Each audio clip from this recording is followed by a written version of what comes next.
الطاهرين وصحابته أجمعين.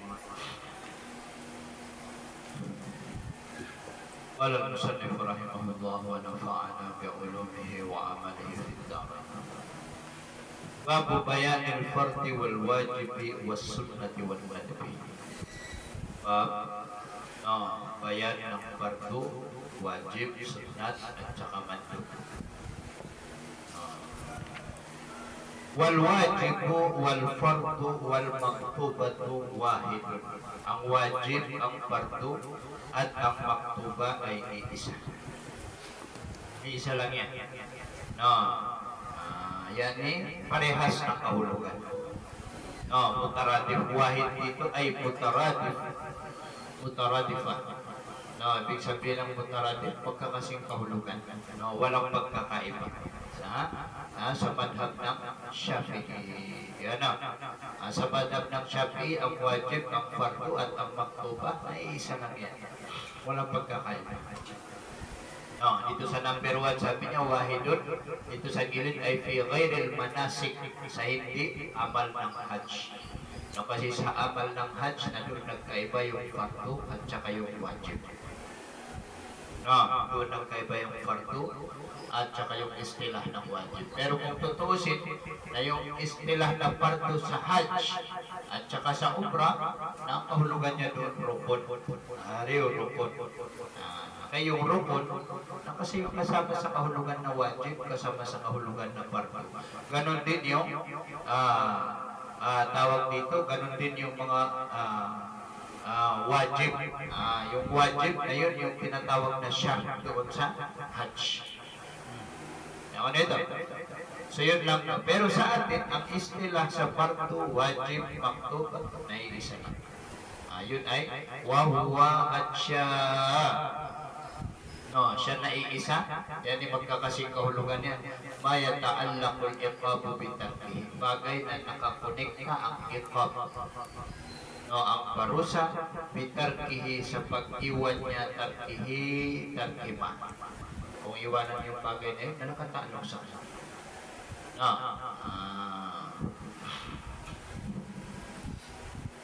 Waqala ashabu Abi Hanifata, at sabi ng mga ashab ni Imam Abu Hanifa, al-wajib.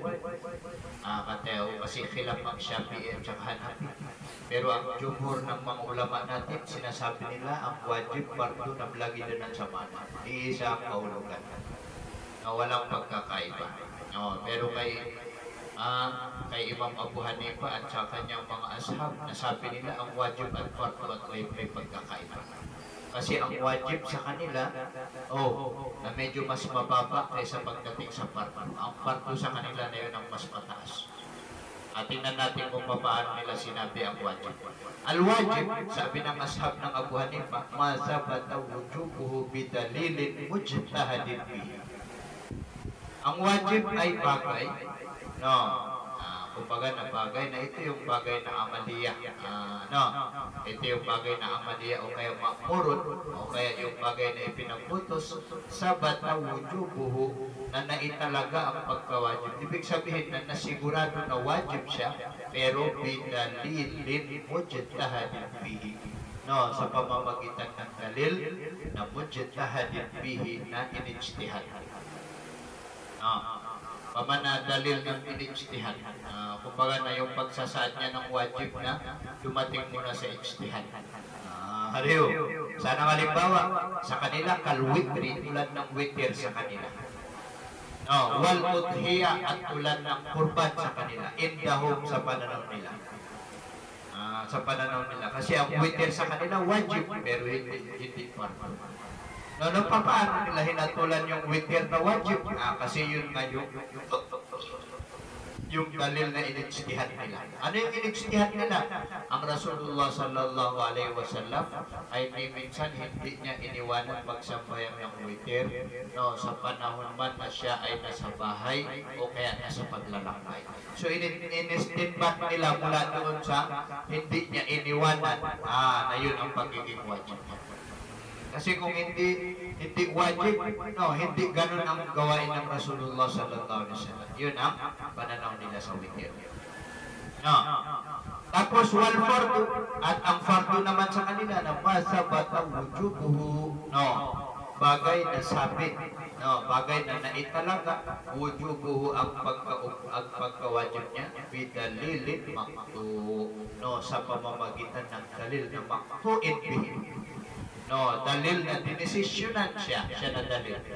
No, dito sa nakasulat dito ay kal-Qur'ani wal hadis, tulad ng Quran at saka hadis. No, ibig sabihin dito na sorry, lumitaw na sorry. Sa pagkakautos. Sana halimbawa, kasalawatil khamsi, tulad ng 5 sambayang, wa zakawati at mga zakat al-mafrudati na fardu. Agina natin yun eh. Yan yung fardu.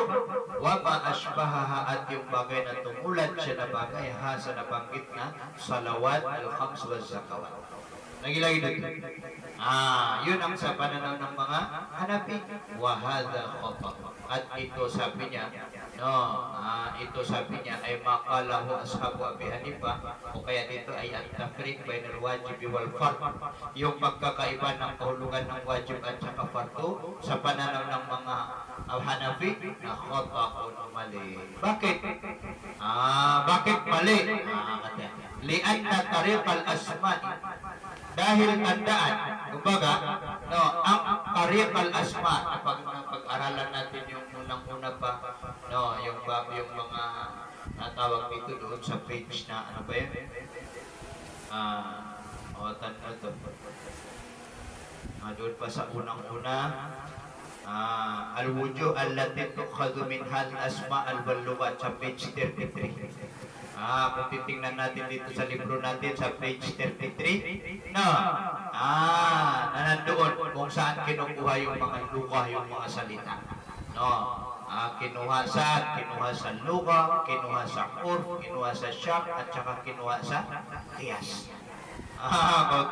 No, sabi niya dito, li'anna tariqal asma, dahil ang daan ng mga pangalan, yan ng mga katawagan, na asyar'u, ang syara', wal lughatu, at lugha, wal istiqmal, at yung paggamit, yan istiqmalul urfi at saka istiqmal al-qiyas, yung paggamit ito pa.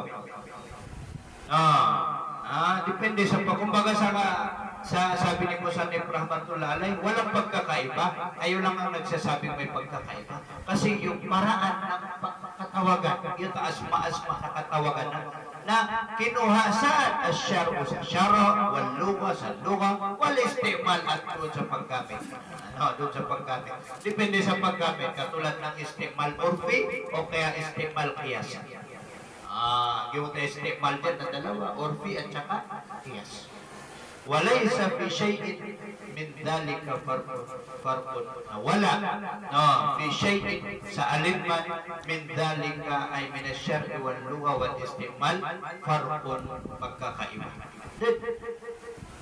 Walang pagkakaiba bainama sabata bidalilin maqtu'in bihi aw bitariqin mujtahadin bihi, sa pagitan ng bagay, yan yung bagay dito yung amal o kaya yung makmur, yung ipinagdutos na sabata na talaga siya naman bidalilin maqtu'in bihi, sa dalil na maqtu' bihi, dalil na, no, kumbaga na dalil na dinesisyonan bihi, yung na maqtu' dyan ang pati.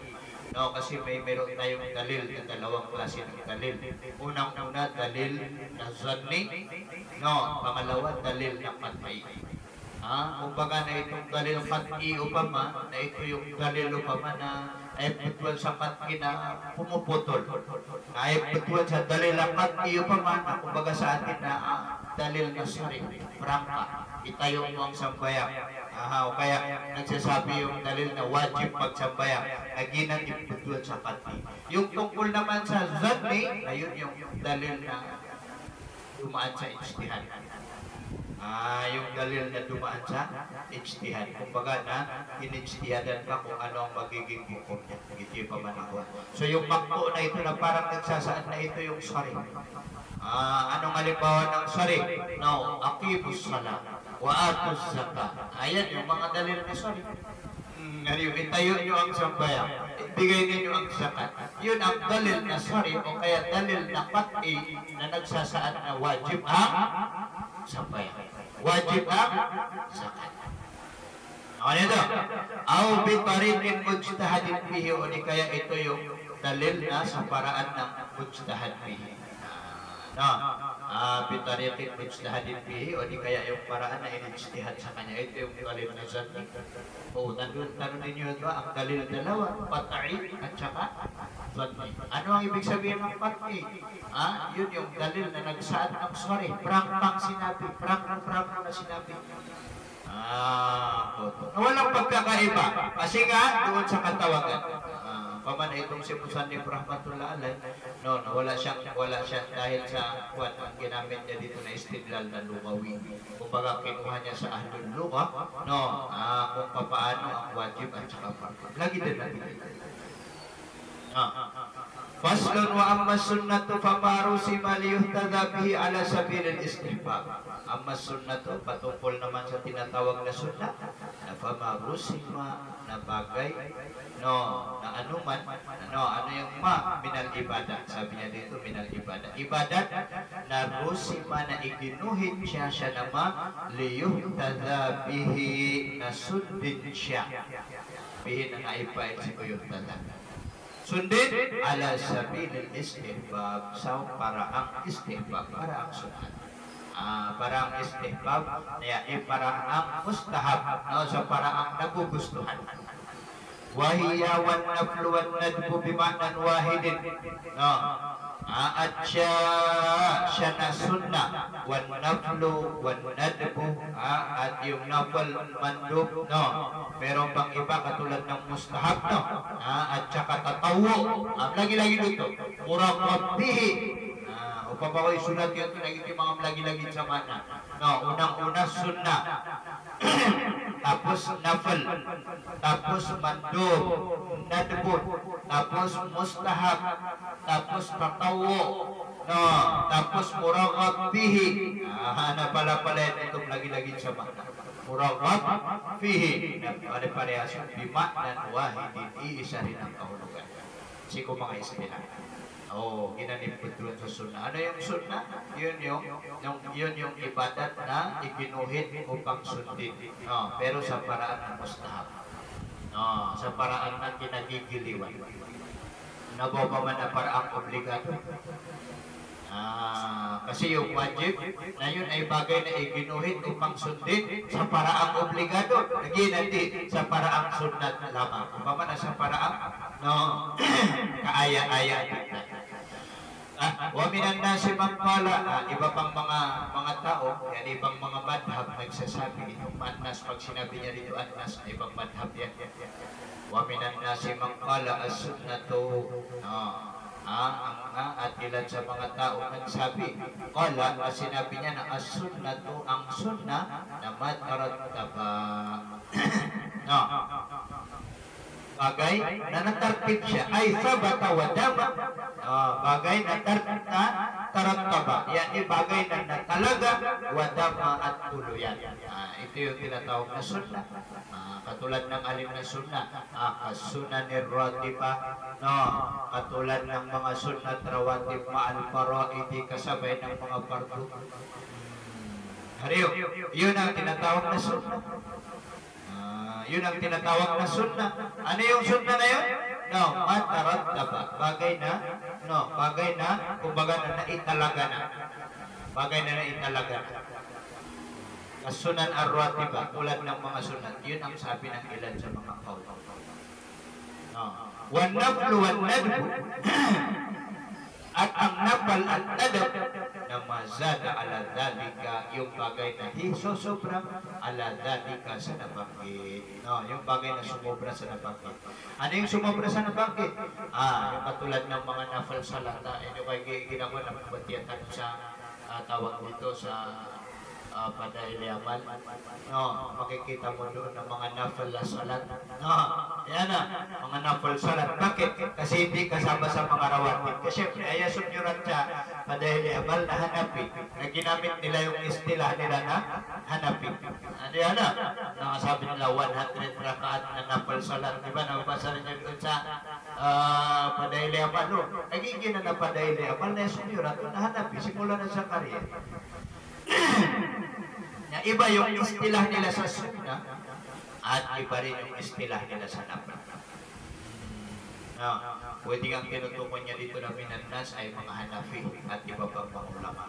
Kasi sa mga Hanafi na may pagkakaiba rin sa kanila. Ang tungkol naman sa mga sunna, ang tungkol naman sa kahulugan na sunna, ayun yung kumbaga na yun ay tawag dito, yun yung talagang sunna. Talagang sunna.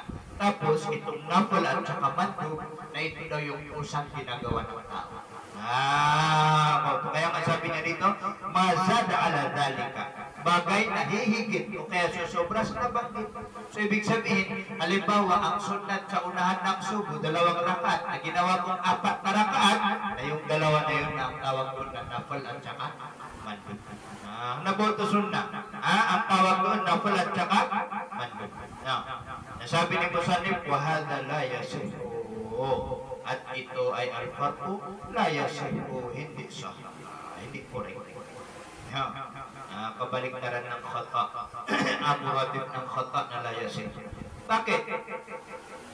Lianna kullama warada syar'u bistihbabihi, dahil katotohanan lahat ng bagay na warada syar'u bistihbabihi, na dumating ang syara' na ipinasusunna ito, pinapahatulang sunna, na pahuwa sunnatun, na lahat yun ay sunna. Pahuwa ay kullu ma warada, o kaya pahuwa ay ma warada syar'u bistihbabihi na sunnatun. Sunnatun dito sa number 8 ay tariqatun wa adatun fiddin.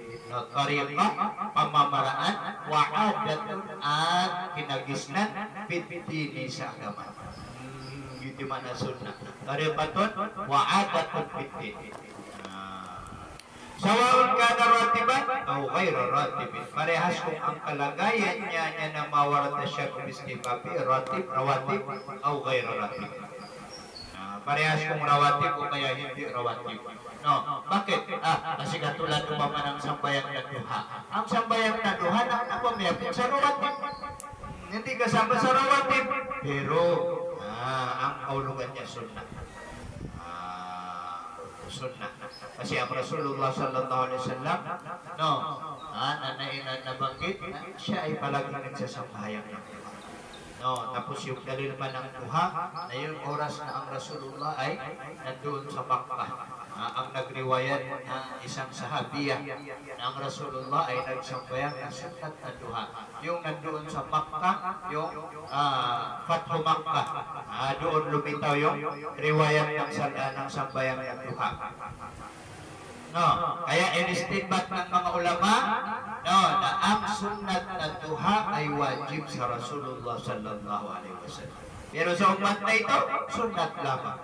In-istinbat. Bakit?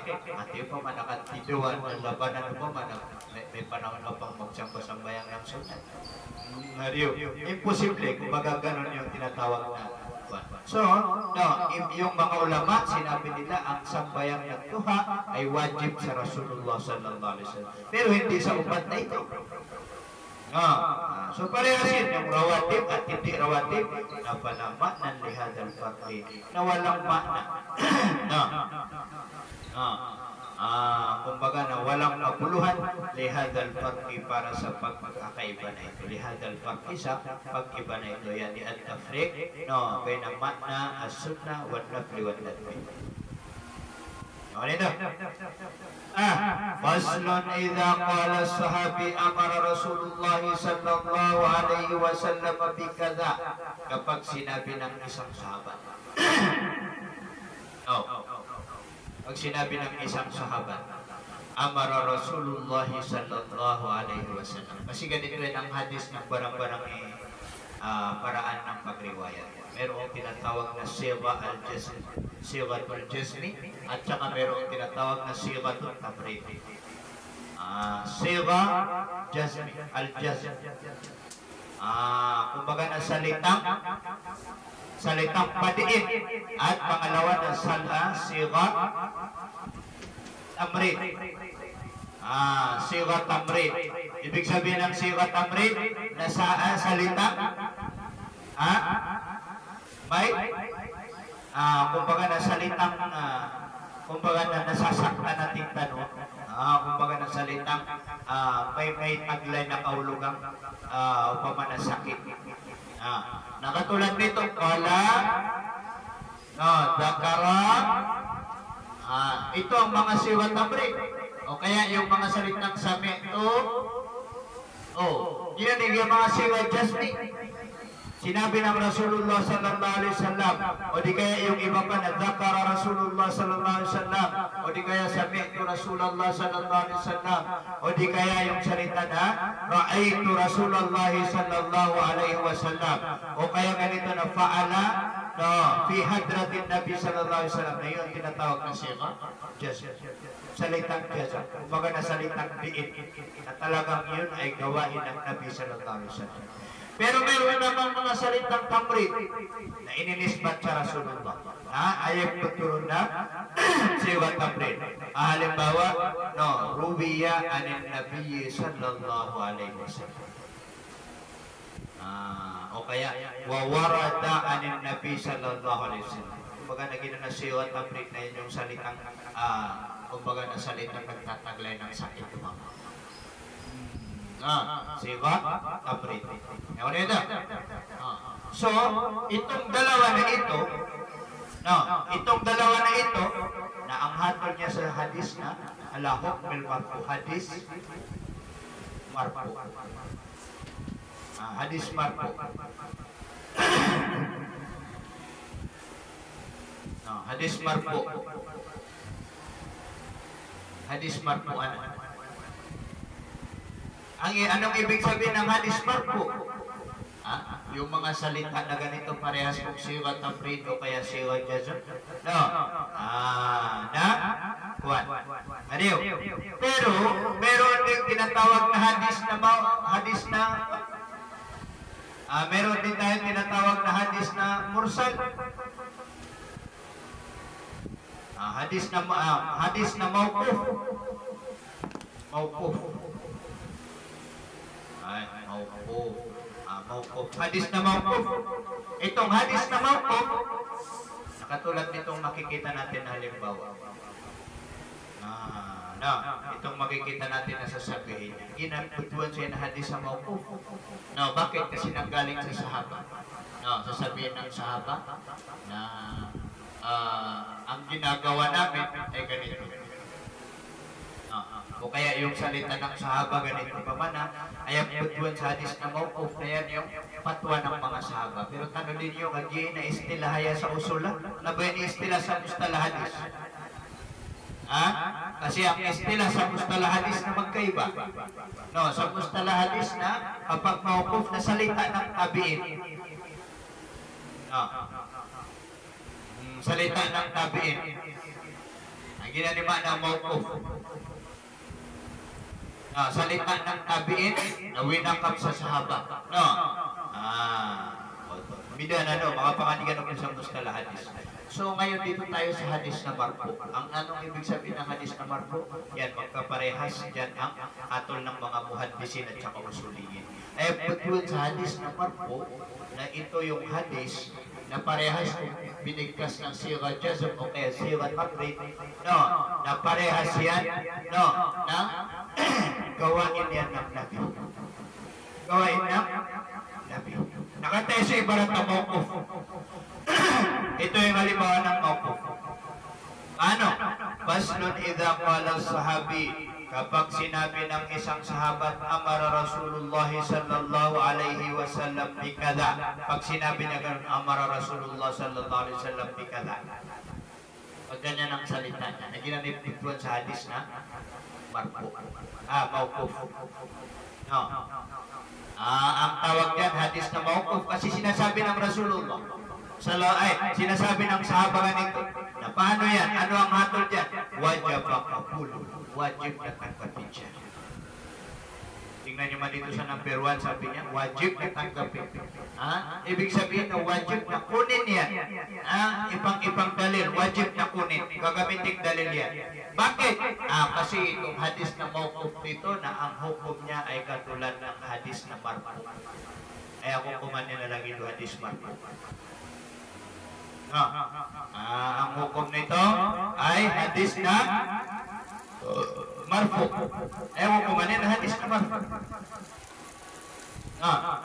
Sawaun ka ng sahabi sagiran, parehas kung ang lagay ng sahaba na yun ay sagiran o min kibari sahaba o di kaya galing sa mga matatandang sahabat. Bakit? Lianna zahira, dahil ang zahir al-mutabadir fi dhihn, ang zahir ay al-mutabadir fi dhihn, dahil ang zahir na doon tatakbo yung isipan na annahu nakatotohanan siya na sahabi na rawa dhalika, riniwayan niya iyon anin Nabi sallallahu alaihi wasallam. Riniwayan niya galing sa Nabi sallallahu alaihi wasallam. Wa ala fardi anna hunaka wasitatan. Wa ala fardi at sa palagay, yung fardi pa man ang palagay. Napapartuwan yung pamana niya.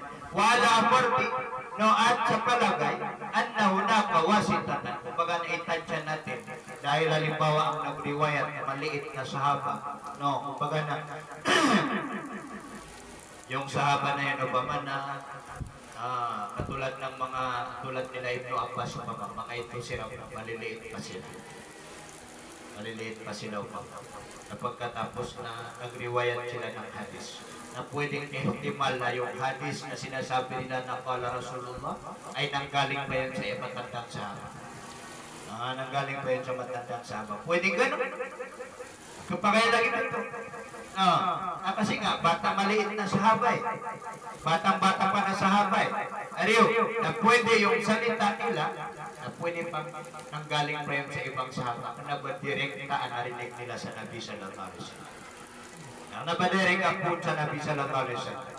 Kaya nga sabi niya dito, wa ala fardi annahu nakawasifatan, at sa palagay na merong wasifah, meron doon.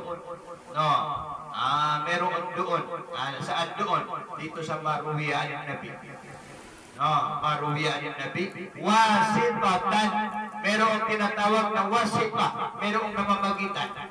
Napamarasilu sahabati na ang mga mursal ng mga sahabat na makbulatun inda jumhuril fuqaha ulama.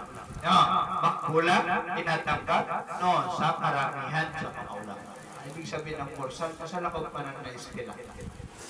Kasi yung mursal na hadis mursal na ang tinatawag na hadis mursal na yung sahabat ang yado. Sabi ng tabi'in, qala Rasulullah sallallahu alaihi wasallam, pinutol niya ang sahabat. Ito yung mursal. Na kung yung hadis mursal ay nanggaling sa salita ng mga sahabat na yung ganun. Nagkaisa yung mga ulama, jumhur ng mga muhaddisin, ng mga ulama, natanggap yung salita na yun. Katulad nito, amara Rasulullah sallallahu alaihi wasallam bikada, na pwedeng sabihin natin na yung nagriwayat na yun ay maliit na sahaba, na doon niya narinig mismo sa ibang sahaba, pero tanggap pa rin. Bakit? Kasi ang pinutol niya ay man na istilahang mursal. Na mursalun minhu sahabiyyu saqat wa kullu gharibun ma rawarawin faqat. Ang mursal na yun yung hadis na tanggal ang sahaba. So paano mo malalaman na ito ay hadis mursal? Halimbawa yung tabi'in, sabi niya qala Rasulullah. Halimbawa manggagaling mo pa kay Imam Zuhri, rahmatullah alayh, at sasabihin niya qala Rasulullah. So si Imam Zuhri pinutol niya ang sahaba. Imanto na sa zahir doon sa pagdating ng nas na yun, ang hadalil na yun, ang hadis na yun, na nagsasaad na yung hadis na yun ng mursal. Na yung hadis na mursal na ang nagtanggal sa pangalan ng sahaba ay yung tabi'in, hindi tanggap. Kaya yung hadis na yun automatic nito ay basta yung hadis mursal na ang tinatawag na hadis mursal na itong tabi'in, sinadya man niya o nakalimutan niya na tanggalin yung pangalan ng sahaba na nagriwayat ng hadis, nag-itip tutuan sa mursal. Na meron palang nangyayaring mursal sa mga sahaba, meron.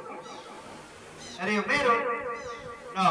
Minsan yung isang sahaba, nagkukwento siya ng hadis, sabi niya qala Rasulullah sallallahu alaihi wasallam. Sinabi ng Nabi ganito, pero hindi niya mismo narinig sa Rasulullah. Saan niya narinig? Doon sa ibang sahaba. Na kaya lang kasi sa mga sahaba, na ijma ng mga ulama, na kulluhum adul. Kulluhum udul. Ibig sabihin, lahat ng mga sahaba ay tinatanggap yung mga salita nila. Bakit? Kasi para sa mga ulama, ang mga sahaba hindi nagsisinungaling. Nga pa man ang sirat pabra. Hindi katulad ng pagdating ng tabiin. Kasi sa panahon ng tabiin, nalumitaw na yung maraming fitna. Lumitaw na yung maraming fitna. Sa panahon ng mga sahaba na din. Minsan sa pagitan ng Muawiyah at Ali, giyera nila. Naglalaban sila. Tapos sumulat ang Hiraqal. Sumulat ang pinuno ng Rome. Sabi nila kay Muawiyah, boto kami sa iyo at ikaw dapat ang magiging khalifa at ikaw din ang karapat dapat na maging khalifa. Kung gusto mo, sabi niya, magpapadala ako ng mga sundalo. Ng mga sundalo na dadalhin nila sa iyo ang ulo ng Ali. Muawiyah. Tapos nagalit ang Muawiyah, sumulat. Nagpadala ng sulat. Anong pakialam mo sa dalawang magkapatid na nag-aaway sa iyo? Kung hindi ka titigil, sabi niya, Ariyo, kung hindi ka titigil, sabi niya, na magpapadala ako ng sundalo, sabi niya, na yung dulo niya ay nandito pa, ibig sabihin na nasip mada, na yung umpisa niya na nandyan na sa'yo, para kunin ang ulo mo, ipadala kong regalo sa aliyo pa. Pumana yung pagkakapatiran ng mga sahaba sa panahon na yun, kahit meron silang hindi pagkakaintindihan, na hindi pinapapasok yung iba. Bakit hindi pinapapasok yung iba? Kasi ayaw niyang masira sa kanilang panahon yung agama ng mga. So, kahit yung mga sahaba, nasabi niya na sinabi ng Rasulullah, ganito, pero may susabaran niya, pero nasa minto. Kasi baka pumra. Pamana, sila yung nakakaintindi ng hadis, sasabihin niya sa minto. Sasabihin niya, sabi ko Rasulullah sallallahu alaihi wasallam yakul di sabi ko na pero niya nakala Rasulullah sallallahu sinabi ng Nabi. So yung sinabi na yun, saan niya nakuha? Mismo ba sa Nabi o kaya sa ibang mga sahaba? Na kahit saan na doon, kahit diretso man o kaya merong wasita tulad nito sinasabi. Ayun ay makbulaton and the jumhuril ulama. Tinatanggap yun sa jumhur ulama. Pero kapag ang nagsabi na tabiin, halimbawa si Imam Zuhri, maririnig din natin itong si Imam Zuhri, isa ito sa mga kilala na ulama ng hadis. Si Imam Zuhri, siya yung kaunang-unahang alim ulama sa mga tabiin na siya yung nagpasimulo ng pagsulat ng kitab ng hadis. Siya yung nagpasimulo ng pagsulat ng hadis, tadwin ng hadis, si Imam Zuhri. Na kapag sinabi niya yung hadis, qala Rasulullah, at sa kanila, tabiin sa kanila, hindi siya sahaba. Na kung magsalita na gano'n ng Imam Zuhri, na walang ibang sanad, walang ibang shahid, naging maghadis si Imam Zuhri, kahit pa siya ay kinikilala na muhadisin ng ito ay pamaghadis siya. Bakit? Kasi ang hadis mursal na ito ay wa mursalun minhu sahabiyyu saqat wa kul gharibun ma rawa rawin faqat. Ang mursal na yun yung tinanggal ng tabiin yung rawi na sahaba. Kapan niya ka direct yan po? Pinadirect niya yung mursal na yun. Giti, yun ang istilah ng mursal. Kaya pag narinig natin ang hadis mursal na ang nagsabi ng qala Rasulullah ng tabiin, tinanggal niya yung sahaba. Giti, ituan sa hadis mursal. Giti, istilah sa muhaddisin. Pero kapag sa mga sahaba, pag sa mga sahaba, natanggap. Kaya masabi niya dito, pamarasilu sahaba, makbulatun inda jumhurin ulama, katanggap-tanggap sa karamihan sa mga ulama. Yari pa si Bukadang lang hindi naman naging ijma, pero parang ijma. Parang ijma. So sabi niya dito, kapag sinabi ng sahabi na amara Rasulullah di kada, wajib qabuluhu, wajib na tanggapin ito. Wa yasiru kama law qala Rasulullah sallallahu alaihi wasallam amartu bi kada. Na magiging siya na kaulos sahabi amara, magiging siya na kaulos sahabi kama tulad na law qala, kung sakali na qala Rasulullah sallallahu alaihi wasallam, kung sakali na sinabi ng Rasulullah amartu bi kada, kaya may amartu na makulul kol ng qala Rasulullah. Kama law qala amartu, parang gano'n. Katulad kung sabihin ng Nabi amartu bi kada, ipinag-utos ko yung ganito, na parehas ng hukom pati yung amara. Na anong hukom nila? Wajib na tanggapin. Yang kanina, waqala Dawud, ito yung kumaliwas. La yuqbalu. La yuqbalu, sabi ni Dawud al-Zahiri rahmatullah alay. La yuqbal, hindi matatanggap.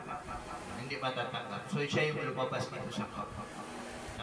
Hatta yuqala lafduhu, hanggang sa mailipat na inakal mo na yung salita niya. Ayan, ilabdul rasul. Hanggang sa mailipat mo na. Dito sa baba sabi niya, ay lafdul rasul sallallahu alaihi wasallam. Hanggang sa mailipat mo na yung lafad ng rasul sallallahu alaihi wasallam. Bakit? Lihtimali an la yakuna amara aw ay taqadaan na ma sami'ahu aw ma shahidahu min fi'lin amara aw nahaya. Kumbaga na, pwedeng ihtimal, sabi ni Dawud al-Zahiri, na hindi yan ipinagputos na sabi. Ano pa kaya tayo sumunod na? Ariyo, kasi itong amara-amara na ito na ipinagputos. Yung salita niya na sorry sa amar, hanggang sa walang marina na sinasabing yan ay amar lidiste, paano gagawin niyo? Kaya yun ang pananaw ni Dawud az-Zahiri rahmatullah. Wad dalilu ala ma qulnahu, at ang dalil sa sinasabi natin ay min wujubil qabul, na wajib tanggapin yung ganun na salita. Huwa anna rawiya, nakatotohanan yung rawi, yan yung sahaba na kwet nung musaddaqun. Musaddaqun, pinaniniwalaan. Ay number 4, li adalatihi, dahil adil siya, tapat siya na hindi siya yung taong sinmaling. Ang sahaba na adil. Ijma ang mga ulama na ang mga sahaba na udul, kulluhum udul. Lahat ng mga sahaba na udul, tapat. Dahil doon, na musaddaq. Yung rawi na musaddaq, may mayarwihi sa bagay na sinasabi niya. Wahuwa, at siya na rawi, yan yung sahabi na arifun bil amri wa nahi. Alam niya ang utos at alam niya rin ang bawal. Bakit? Li'annahu, dahil katotohanan siya na al-amru wa nahyu, naluwag salita niya. Salita ng rawi ng sahaba, mawajaba an yuqbala, na wajib na matanggap siya na rawi, kasairi ma yarwihi, katulad ng lahat ng bagay na diniriwayat. At kung tanggap na natin yung sahaba, ano pa kaya yung sinasabi? Pati na yung sinasabi niya na wajib tanggapin. Ngayon, dahil sa yung sahaba na meron siyang sifatul adala, sifat na tapat, adil, hindi marunong magsinungaling, hindi marunong mangloko, wajib na tanggapin natin ang sahaba bilang ganun. Bilang ganun ang kanyang sifat. Wajib. Baka naging wajib o pamaya. Wajib tawag dito na wajib daruriyatin. Dahil sa ang mga sahaba ay sinabi na ng mga ulama natin na sila ay kulluhum udul, lahat sila ay may sifat na adil, na automatic. Yan wajib daruri. Automatic na anyok balang matanggap natin ang mga sahaba na ganun talaga sila. Kasairi ma yarwihi, katulad ng lahat ng kanyang riniriwayat. Lahat ng riniriwayat ng sahaba matatanggap natin. Kawan nito, lahat ng riniriwayat ng mga sahaba matatanggap natin. Bakit lumilitaw na may hadis ka? May hadis ganito. Ayun ay ibang masala. Yun ay ibang masala. Yun ay masala sa mga rawi sa baba. Tabiin. Na mapag-aaralan din ninyo yan sa Mustalah Hadis insyaAllah. Faslun wa kadhalika in qala min as-sunnati kada humila ala sunnatin Nabi sallallahu alaihi wasallam. At ganoon din, yani ka ay fi wujubil qabul, na wajib tanggapin in qala, kung sabihin niya na as-sahabi min as-sunnati, kabilang sa sunnah, kada ay ganito. Humila ala sunnatin Nabi sallallahu alaihi wasallam, na ikakarga mismo sa sunnah ng Nabi sallallahu alaihi wasallam. Kasi tapos na sinabi na natin na tingnan nyo man dito sa number 7, sabi niya ay payakuno marpuan hukman, na magiging siya na yung kaulo sabi minan sunnah kada na marfu'an hukman, marfu sa hukum, marfu sa hukum. Wa bihi qala jumhurul muhaddisin, karamihan ng ulama ng hadis na sinabi nila ganito. Nagkukukup na sa hadis marfu.